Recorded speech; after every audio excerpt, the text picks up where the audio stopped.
Okay, well, we're going to move on now to the next reason why we're here, which is advocacy. And I actually met Tiffany when, believe it or not, in Florida, the Attorney General of Florida passed an executive order saying that vacation rentals had to be retroactively retrofitted with fire sprinklers. Do you remember that? That was a lot of fun, Yes. Tiffany.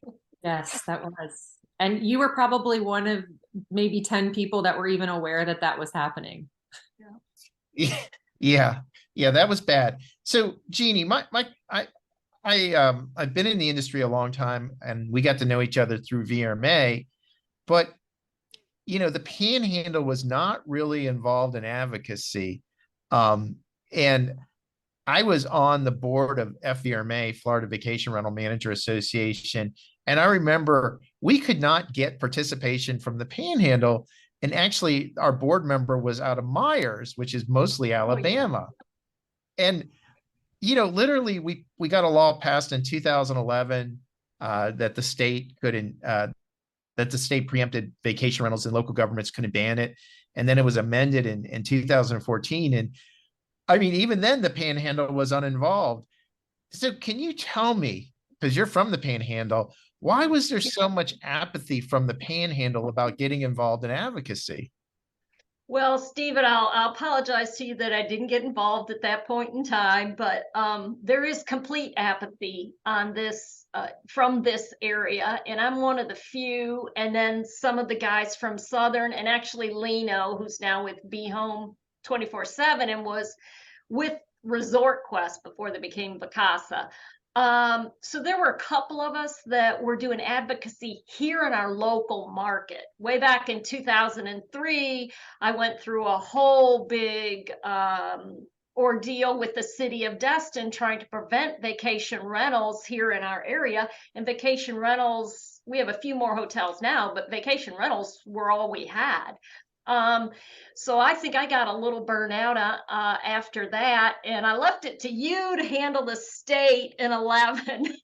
However, now that it's reared its head and we've put together our pack, I'm trying to be more involved. And of course, with Tiffany's help too, and her expertise in the political field, it's been a lot more fun to work with people who are engaged and then push some of our other locals to get engaged. And they may only give money, they may not participate that much, but at least we can hit them up for fundraising and support to candidates and get them on our side, or letter writing campaigns. But I think through COVID is what really started pushing us forward.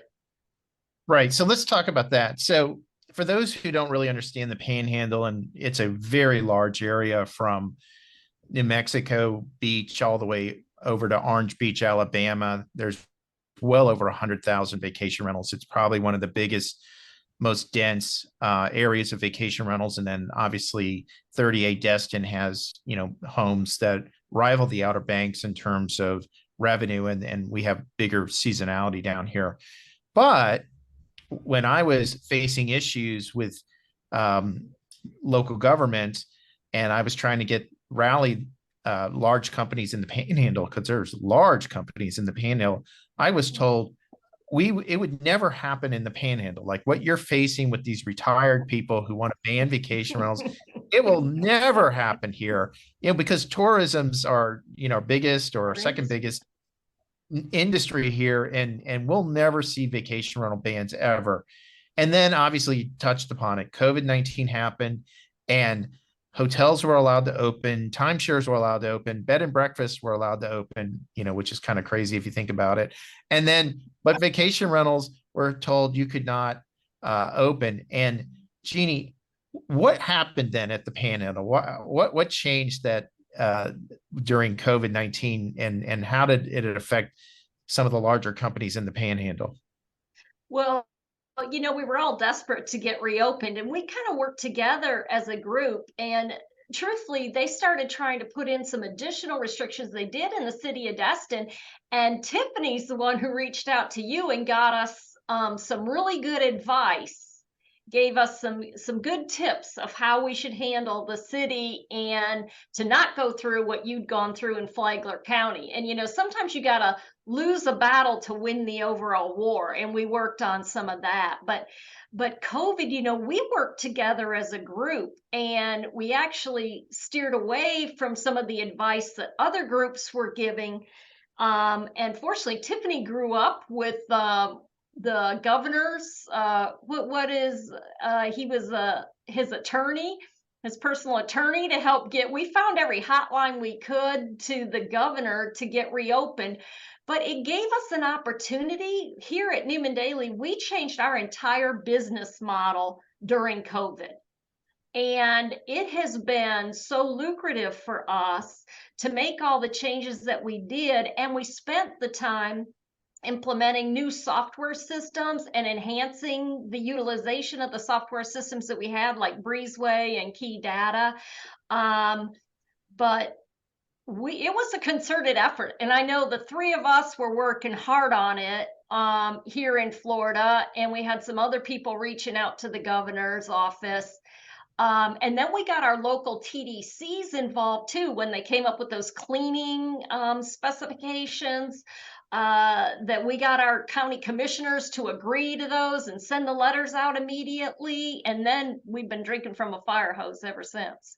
So it was great. Well, Tiffany, I wanted to ask you, yeah, a lot of things are going through you, but how big of a problem was it that we didn't really have a seat at the table with the governor during COVID, and what did we learn from that? Because it was a lot of firefighting, as Jeannie was saying. So maybe walk us through that event, and then also, was it a mistake for some property managers to sue our governor?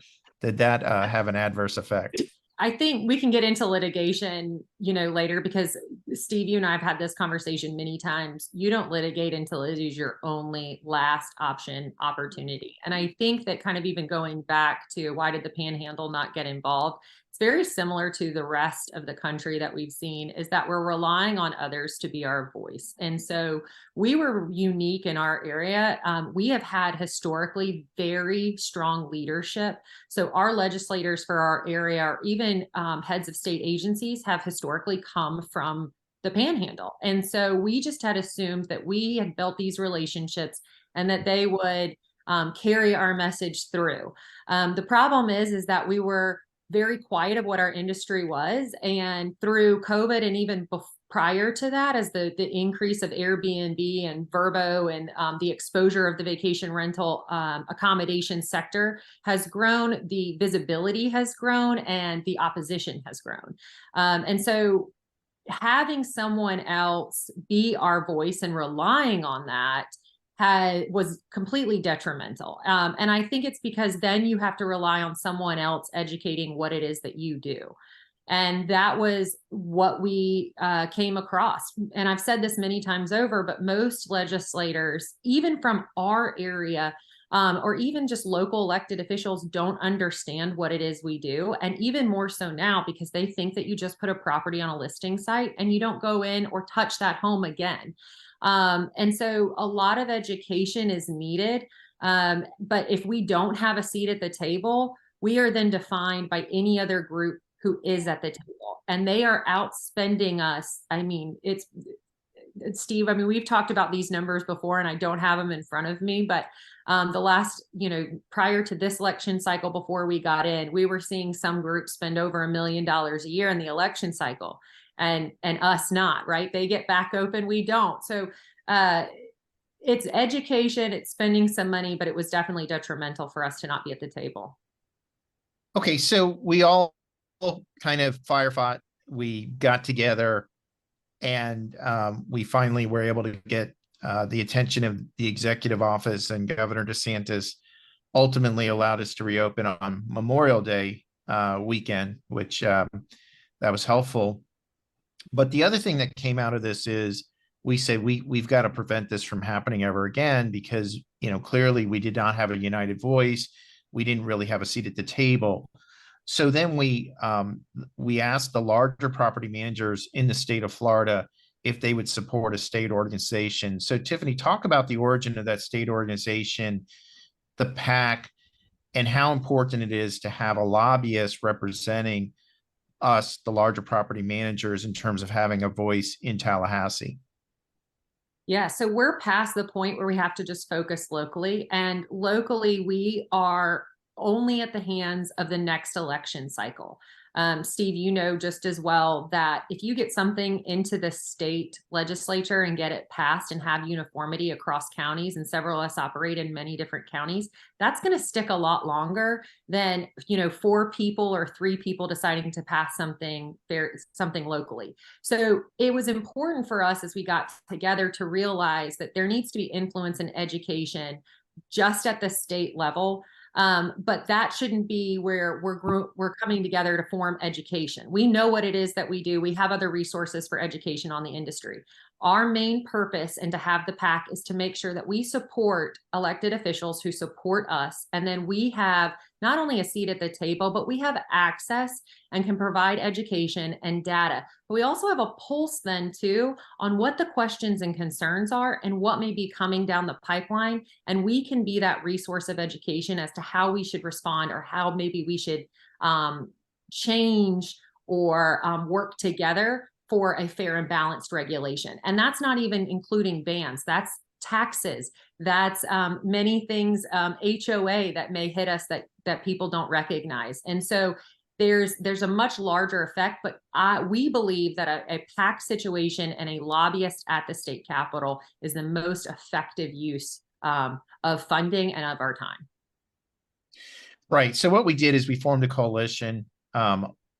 It was the Florida Professional Property Manager Coalition, and we formed a steering committee. Jeannie Daly is on that steering committee with Lino Maldonado from Be Home, Paul Hayes, who's out of Key West, and then Dennis Gohey out of Orlando. And we meet monthly, and we basically create strategy to the lobbyists who we hired. And that's been effective. But beyond having a lobbyist, then the other thing we said we had to do was raise money, because we needed money to target leadership and to make sure leadership understood our industry, and so that we could communicate with them. And so we've had large suppliers donate, a tremendous amount of money. Red Sky Insurance, Be Home, Track, and Habit IQ, Explory, Global Amenities, Edwards and Prince. We've had some large property managers, clearly V-Trips, Ocean Reef, Royal Destination, My Vacation Haven, Sandestin Resorts, Casto, Newman Daily, Rent Key West, Southern. And if I'm missing some, let me know. But we've received donations. Am I missing any? There's a ton, but but we'd be here for a while to kind of talk through this. But yes, keep going. And so that money has helped get us in at a seat at the table, as they say. How important is that? How important is it, Tiffany, to have a seat at the table, to be able to talk to the Senate, the House leader, or the Senate leader, or obviously the governor, Governor DeSantis, in person? How important has that ability for us to be able to have that communication? I was recently at a retreat and spoke to a senator who last year, when I spoke to them, was dealing with an issue within their district where these large homes were being used as recovery centers for botched plastic surgery.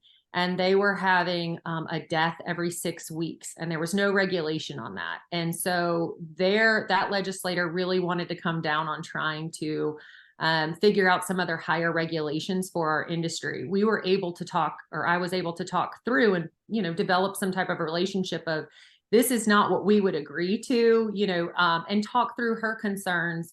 And so now they're going to be looking in this next session of a different route that has nothing to do with vacation rentals, but more has to do with the liability on some other medical sectors. So there are so many things that people don't understand that, you have to be able to go in and to talk through your company and your industry as a whole.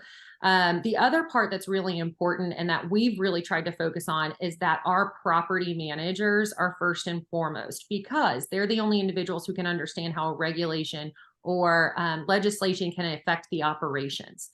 So we may be, easier to agree on something because we can provide an inspector, or we have software that can, monitor certain requirements as to a local or to a state ordinance. But if we're not there, what they're going to do is rely on anyone else that may be a stakeholder in the room. And that stakeholder has maybe different ideas or responsibilities that they would prefer, and commitments from their corporation or their industry that maybe wouldn't be necessarily what we would agree to. All right. So Jeannie, I have a question for you. How important was it to have real talk and to talk in real terms to some of our colleagues and the professional managers, and to let them know that they had to put money into this industry? They couldn't rely on the kindness of strangers, as I say, that, it was time for them to put money in. And we know they had money because we saw their cars, we saw their watches, we saw their handbags. So how important is real talk in terms of getting money and participation from some of these larger companies? Well, it's extremely important, Steve. And I think that this could have been another little blessing from COVID, because when their world shut down, and we worked hard to bring us back up, that they saw zero income coming in, unless they have different lines of business, then it's imperative. So you have to help. We're not asking for all your time and your talent. We're just asking for your treasure. I think both of you guys have said the same thing. And so I want to kind of hit into that, is the real world perspective. And then, I think even people in our industry who do podcasts, we don't speak the truth on what a property manager does, right? So that's why we have all of these startups. We have all of these individuals who think that they can do what we do, because we sugarcoat it. And again, until COVID happened, there was a complete disconnect to the world of what we do when there's zero money coming in, but you still have to manage these homes. You still have to go in and make sure they're being checked on. There's no leaks. When people had no idea, because we've never really spoke about the down times or when things actually go wrong and happen, which the seat at the table, they're like, oh, we can do that. I want to be the spokesperson. Well, no, you don't have a clue on what we actually do. So putting that in, opening the pocketbook or whatever is key across the board. In terms of real talk, because it's not just raising money, and I would love to know if Vacasa's contributed any money. I'm not aware of that, even though they have most properties in the state. But in terms of real talk, I think it also is real talk to other lobbyists, particularly the OTAs, the restaurant lobby. They all have different lobbyists. And I think real talk also extends to communicating with them that we all need to work together, and that has to be give and take.